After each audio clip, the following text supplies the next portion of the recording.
সঞ্জয় গান্ধীর মৃত্যু কি সত্যিই অ্যাক্সিডেন্ট?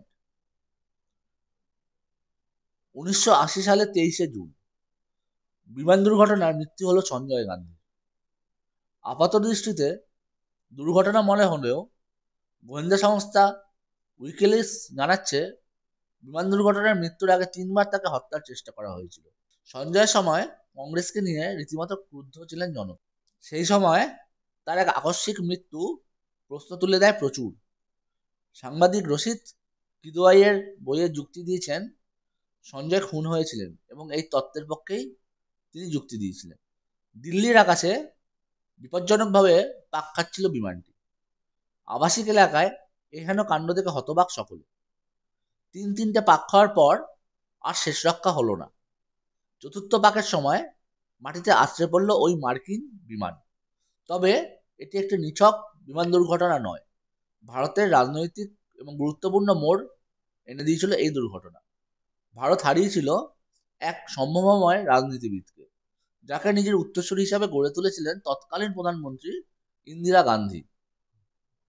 কিন্তু 23শে জুন 1980 সেই বিমান সফর সবকিছু শেষ করে দেয়। তবে এটা কি আসলেই দুর্ঘটনা, নাকি খাতায় কলমে দুর্ঘটনার পেছনে ঘটে যাওয়া কোনো ভয়ঙ্কর ষড়যন্ত্র, যা নানা অজ্ঞাত কারণে আজও সকলের সামনে আসতে পারেনি? কোনো আইনি প্রমাণ না থাকলেও বহু সূত্রের বহু জল্পনা এবং দুর্ঘটনার পেছনে ষড়যন্ত্রের ইঙ্গিত দেয়। চালকের আসনে কুর্তা পাজামা আর কোলাপুরি চপ্পল পরা সঞ্জয় গান্ধী বিমান চালক হিসাবে নতুন।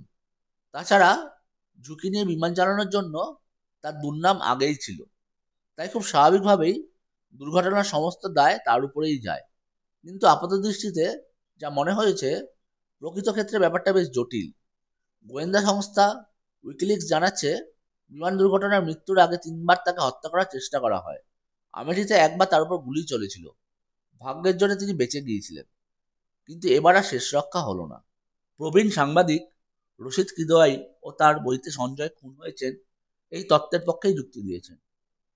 ওই পিটস S-2 বিমানে তার আগের দিনই স্ত্রী মানেকা গান্ধী এবং ইন্দিরা গান্ধীর বিশেষ সহকারী R.K. ধাওয়ানকে নিয়ে ধর্মেন্দ্র ব্রহ্মচারীকে নিয়ে সফর করেছিলেন সঞ্জয়। মার্কিন বিমানটি তখন সবে বিদেশ থেকে আনা হয়েছে। দিল্লির ফ্লাইং ক্লাবের প্রশিক্ষক সুভাষ সাক্সেনাকে নিয়ে সফরদরজং বিমানবন্দর থেকে সকাল 7টা 58 মিনিটে হাওয়ায় ভেসেছিলেন এই বিমানটি, সেই শেষবারের মতো। দুর্ঘটনার পরে তার ক্ষতবিক্ষত দেহকে জোড়া লাগাতে চিকিৎসকদের লেগে গেছিল 4 ঘন্টারও বেশি। সেই প্রথম দেশের মানুষ কাঁদতে দেখেছিল ইন্দিরা গান্ধীর মতো মানুষকে।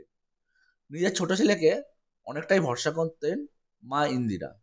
1977 নির্বাচনের কংগ্রেসের শোচনীয় হারের পরে পার্টি বা জাতীয় রাজনীতিতে ইন্দিরা গান্ধী খুবই ভরসা করতেন সঞ্জয় গান্ধীকে। আর সেই স্বপ্নকে বাস্তবে রূপ দেওয়ার জন্য ছিল তার নিরলস উদ্যোগ। মারুতি মোটরসের জন্য পাঞ্জাবে জমি অধিগ্রহণ নিয়ে অনেকেই মুখ খোলেন তার বিরুদ্ধে। একই সাথে ইন্দিরা গান্ধীর আমলে দেশের বিভিন্ন অংশে জরুরি অবস্থা জারি হওয়া এবং তার নেপথ্যে থাকার ব্যাপারেও বহুবার সমালোচিত হয়েছেন সঞ্জয় গান্ধী। এইভাবে বহু ক্ষেত্রে বিভিন্ন সময় বিতর্কের কেন্দ্রবিন্দুতে থেকেছেন তিনি। তাই খুব স্বাভাবিকভাবেই তার শত্রু সংখ্যা কম ছিল না। এমনকি তার জন্য সমালোচিত হয়েও ইন্দিরা গান্ধীকেও বিভিন্ন বিড়ম্বনায় পড়তে হয়েছিল। এছাড়াও কংগ্রেস তথা পার্লামেন্টের সঞ্জয় ক্ষমতা দিনে দিনে বেড়েই চলছিল।